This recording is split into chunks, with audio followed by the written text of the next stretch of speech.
Season 3 of the SRX is right around the corner, and with the 2023 season comes a ton of different changes, new drivers, new faces in different places, and overall, there's just a lot you're going to have to know when it comes to the SRX this year. And let's start off with the stars of the series, the drivers. There are 8 full-time drivers this year, some of them returning, some of them new. Returning drivers are Haley Deegan, Bobby Labonte, Ryan Newman, Tony Stewart, Paul Tracy, and Marco Andretti. 2 new full-timers who either are making their debut in the SRX or are going full-time finally instead of testing or part-time are Brad Keselowski and Ken Schrader. These 8 drivers will be there every week along with 4 part-time drivers. And those 4 part-time drivers are going to come from a list of 15. Tony Kanaan will return, driving at Stafford, Thunder Road, and Eldora. You also then, at Stafford, have Clint Bowyer and Kevin Harvick. Harvick will race Stafford and Berlin, while Bowyer will race the first race of the season at Stafford, as well as Motor Mile and Lucas Oil Speedway. And then Denny Hamlin will have his lone start this week at Stafford.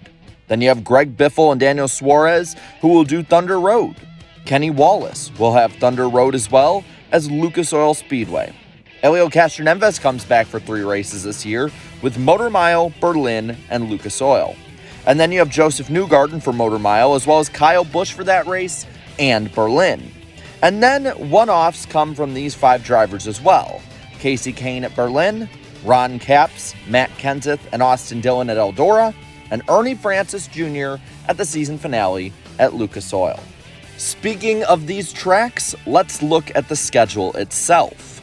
On Thursday, July 13th, Stafford Motor Speedway will return, the only track, I will say, that will return now for its 3rd consecutive season for the season premiere at Stafford Spring, Connecticut. This track was opened in 1870 and is a half-mile asphalt track with 7.5-degree banking in 3 and 4 and 9-degree banking in 1 and 2. It'll be sure to put on a great show as it has the last 2 years in the SRX and should be a good springboard for this new era of the series. The next week, July 20th, is Thunder Road Speed Bowl out in Vermont.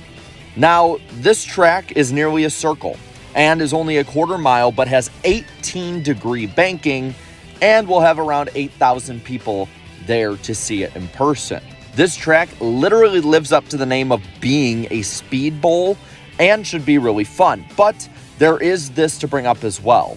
The track did get hit with historic flooding that had went through Vermont, and it may not be ready in time for the race. The track was absolutely obliterated when it came to the main offices by this and is underwater, at least as of the latest reports. So I don't know whether or not they're going to just full-on cancel it, go somewhere else last minute, or maybe just show a replay that night of the season premiere. It all depends on what happens with this track. But at the moment, Thunder Road is still on track to be the 2nd race of the season for the SRX. The 3rd race of the season, July 27th, will go to the Motor Mile Speedway in Virginia. This track is around 0.4 of a mile and has 15-degree turns and 7-degree straightaways, and is really similar, honestly, to a little bit more banked and a little smaller Martinsville Speedway. It's interesting, though, as the first 3 races are all on asphalt tracks, and that should be really good for the NASCAR-heavy roster that this series at the moment has. August 3rd continues that trend at Berlin Raceway up in Michigan. Interestingly enough, the same week that NASCAR goes up there, which is pretty similar to most of this schedule that really lines up with NASCAR as a whole. Berlin is nearly a circle track.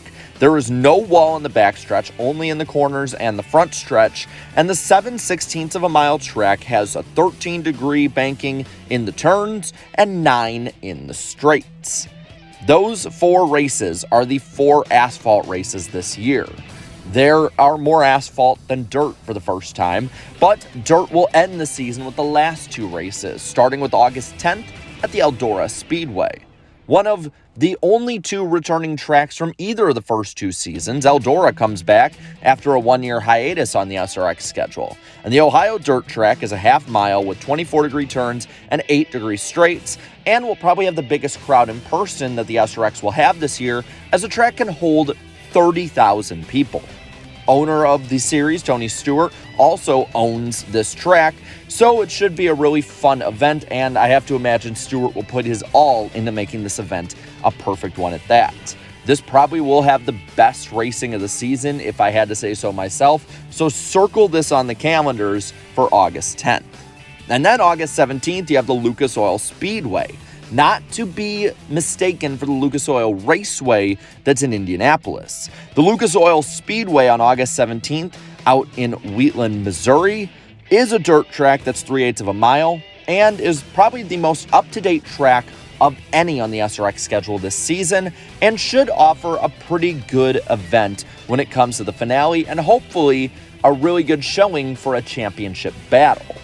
Now, those dates, July 13th, 20th, and 27th, as well as August 3rd, 10th, and 17th, are different than any other dates before on the SRX schedule, for the simple reason that they will be on Thursday nights. And this is, in a sense, the return of Thursday Night Thunder on ESPN.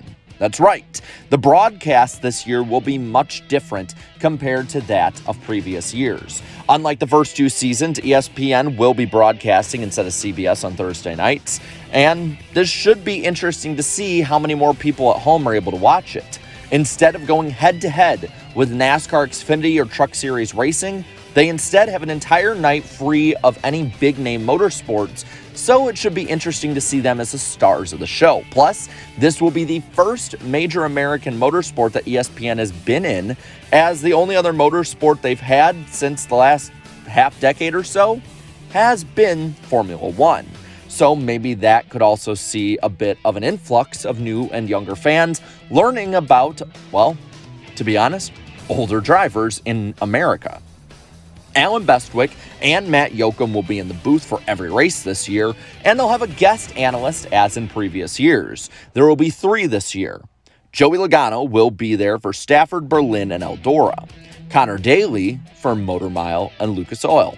And everyone get ready for Thunder Road as long as it happens, because boogity DW is back in the booth, which should be pretty fun, seeing how DW probably knows a lot of these drivers from his announcing days, and should be fun to see how he adapts to the way the SRX is compared to NASCAR.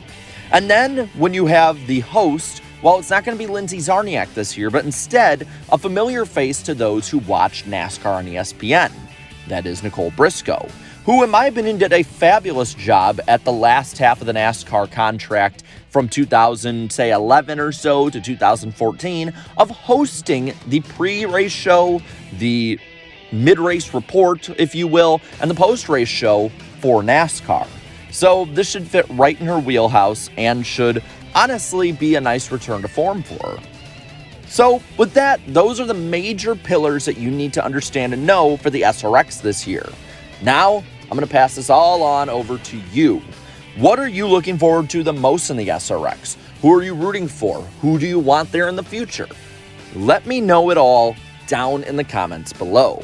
And while you're at it, leave a like on this video, share this video, and subscribe to my channel for more great NASCAR and motorsports content in the future. Thank you to all my channel members for your continued support, and be sure to watch the NASCAR Weekly Podcast tonight on Eric Estep's channel. We will be talking about the SRX in good detail. So, until then, have a good one.